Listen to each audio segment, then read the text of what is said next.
When we think about changing our life, a lot of the time we get this image in our head of a shirtless buff dude like David Goggins running an ultra marathon. They don't know me, son! We get an image in our head of someone all zen, reading a book, listening to lo-fi beats. We think of challenges like monk mode, like 75 hard, and all the other trendy things that are great if you can stick with them. That said, I've literally changed my life from one day to the next by implementing some small habits. So I thought I'd share some of those habits with you because let's be honest, implementing small changes consistently over time will get you a lot further than going all in on 75 hard and giving up on day 9. Let's start with one that has stuck with me since the first time I've heard it, and that is habit 1, the 77% rule. So according to Thomas Corley, the author of Rich Habits, 67% of wealthy people watch TV for an hour or less per day, whereas 77% of financially struggling people watch TV for an hour or more per day. And the first time I heard that, I came to the conclusion that wealthy people don't consume, they create. So what's the habit? Before I sit down and watch TV for an hour, I make sure that I create for at least an hour. So what does that look like? I might do a bit of work for an hour, I might make some important phone calls, or I'm gonna work on my YouTube channel for a little bit. Basically anything that's not consuming, because let's be honest, nowadays it's so easy to consume. We have reality TV, we have TikTok, we have Twitter, we have food, we have music. Literally everything is designed for consumption.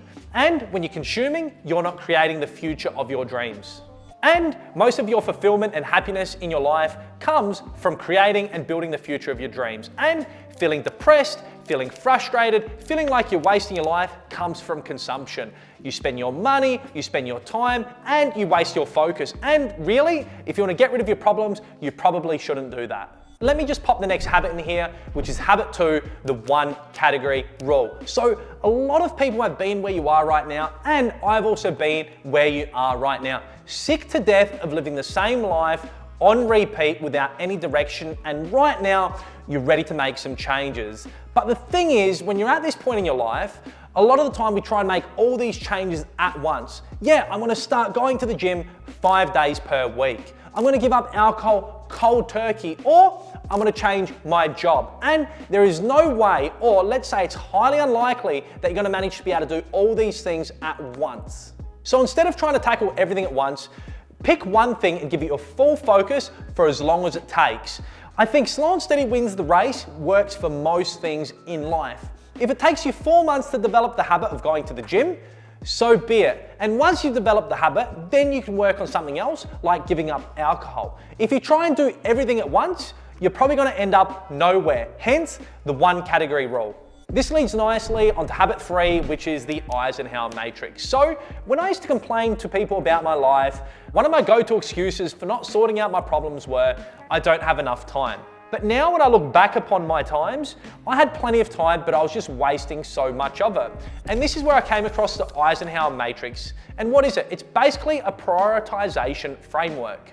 So let's say you have a list of things that need to get done or that you want to get done. You basically organize them into 4 categories. So the first category is tasks with deadlines or consequences. So these are things that you absolutely must do, and these are the things that are really important. They're going to give you great progress in life, and that includes starting that business you've been talking about. Category 2 is schedule. Now, these are for all the things that you need to do or all the tasks that you need to do, but not right now, but they're still important. So what do? You schedule them in your calendar. And when do you work on them? You work on them once your priority tasks are done. And category 3 is delegate. Probably half the people watching this video are never gonna have to delegate, and the other half really struggle doing so. So instead of thinking about letting go of control, think about buying back your time. Now, delegating is for the tasks that need to be done, but your time may be more valuable. So I gave an example about gardening. So for me, I like to get a gardener in to do my gardening for a couple of hours. And I do that because I value my time more, and I'd prefer to spend it reading or doing work. So delegate the tasks where your time is more valuable. And the 4th box is for all the tasks, all the things you do that aren't adding any value to your life. So what are these things? These are things like sitting in front of the TV, scrolling on social media, putting out spot fires. To be honest, you should have things in the first 3 boxes only, and everything else you should get rid of. Don't keep these things, they're a waste of time.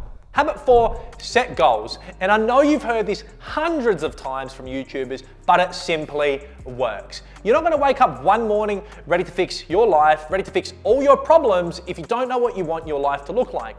And goals help with that, right?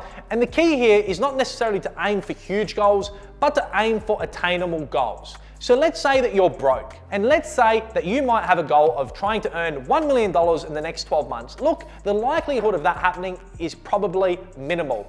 You're not gonna get from going broke to $1 million without some steps in between. So instead, maybe try earning 10% more this quarter and then 10% more the following quarter. Going 10% more is much more attainable than trying to earn $1 million in the next 12 months. And then once you set one attainable goal, maybe do what I do, which is set another attainable goal in each area of your life. In life, you have multiple areas, and one of them is the mind. So this is like learning, getting better every day. Then you have the body. The body is like physical exercise and nutrition. And then you have work. Work is like, am I doing what I love? Am I doing my best at work every day? Then you have money, and that's like saving, that's like investing, that's like financial independence. Then you have relationships, so that's like friendships, it's like family. And then you have social impact. That's like, am I giving my best to others? So set an attainable goal in each of those areas and start working on them today.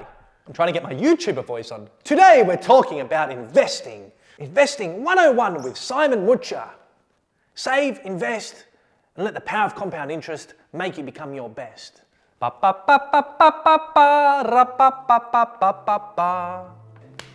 We're getting there. This leads me nicely to the next habit, which is habit 5, starting the day with a win. And how do you do that? You simply get up. I think so much of your success in life is about maintaining momentum in the right direction, which is so important to start your day with positive momentum. And the way you do that is by giving yourself the easiest win of all. When the alarm goes off in the morning and you're still feeling tired, you're still feeling groggy, are you gonna do what you said you'll do? Or you're gonna hit that snooze button and lay back down. Now I get it, it seems pretty significant, and you're probably thinking, hitting that snooze button, laying back down, isn't that big of a deal, Simon? And to that I wanna say, yes, it is a big deal, because it's gonna change the most important thing, the way that you see yourself. Now, nobody's really gonna know that you hit that snooze button but you. But the truth is, your opinion of yourself is what matters most. And every time that you hit that snooze button and you break that promise with yourself, say getting up at 4:30 a.m. during the week, what you do is you subconsciously damage your opinion of yourself, and that matters most. And this decision leads to many other little decisions that cause ripple effects that can ruin your life.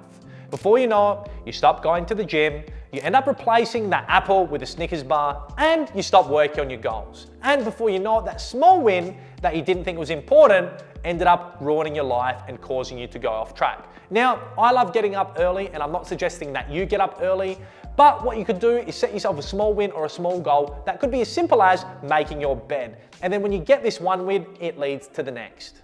And something I like doing every morning, as Dan Martell likes to say, start on hard mode. So you've started the day with a win, you managed to actually get up and make your bed. Congratulations, by the way. What I like to do to keep momentum going is I like to do something difficult. And how do I do that and why? So the reason that I do it is because if you can do the most difficult thing first thing in the morning, everything afterwards becomes so much easier. And how do I do it? Well, look, I like to jump in an ice bath for 3 minutes, but you may like to go for a 30-minute run. It doesn't really matter what it is. What matters is that you start the day doing something difficult, and then everything afterwards becomes so much easier to deal with. Now let's end things with a quick little rapid fire. And these are things you already know, but it doesn't hurt to hear them one more time. Habit 7 is eat healthy. Now the next time when you see yourself driving through a drive-through to get yourself some McDonald's, ask yourself a simple question. Will this lift me up, or is this gonna bring me down? Am I gonna feel sluggish? And if it's gonna bring you down and you're gonna feel sluggish, maybe replace it with something healthy and save that cheat meal for maybe Saturday night. Habit 8, exercise more. The majority of people nowadays sit behind computers for 8, 10, 12 hours a day. Heck, I know I do. So maybe shed some extra kilos by exercising 30 minutes a day. The funny thing is you're gonna increase your lifespan and you're gonna feel 10 times better. Habit 9 is feed your mind. So one of my favorite quotes by William S. Burroughs is, when you're not growing, you're dying. It's simple. The only way that you can keep progressing in life and getting rid of your problems is to learn new things. Because if you're not learning new things every day, the truth is you will decay. So what can you do? Pick up a book like Think and Grow Rich by Napoleon Hill and change your life today and get rid of your problems. Habit 10, write it down. Do you have an idea? Write it down. Have you come across a great quote by a great author? Write it down. Do you need to remember something from the shops? Write it down. Do you have a problem? Write it down. The funny thing is, when you try and remember everything in your head, you end up remembering nothing. So by writing it down, your problems fade away. Do as I do. I use Google Tasks and I write down all my notes in Google Tasks. Or buy yourself a pocket notebook. It's another easy way, but write it down. Habit 11 is teach. So often the people around us, they have problems, and us, the good friends that we are, we're always on the lookout to give advice to another person. The funny thing is, when you give advice to another person or when you teach another person, the person who actually learns the most is actually you. So the next time that you hear yourself giving advice to another person or trying to teach another person, recognize that the person that probably needs to be taught the most is probably you. So listen to your own advice and your problems will fade away. Good luck. So here's a quick recap. Habit 1 is the 77% rule. Habit 2 is the 1 category rule. Habit 3 is the Eisenhower Matrix. Habit 4 is set goals. Habit 5 is start the day with a win. Habit 6 is challenge yourself. Habit 7 is eat healthy. Habit 8 is exercise more. Habit 9 is feed your mind. Habit 10 is write it down. And habit 11 is teach. Now again guys, if you do have any habits that could help another person, be sure to write it in the comments below. And again, please like the video, subscribe, and I'll see you again next week. Oh! I think we got there.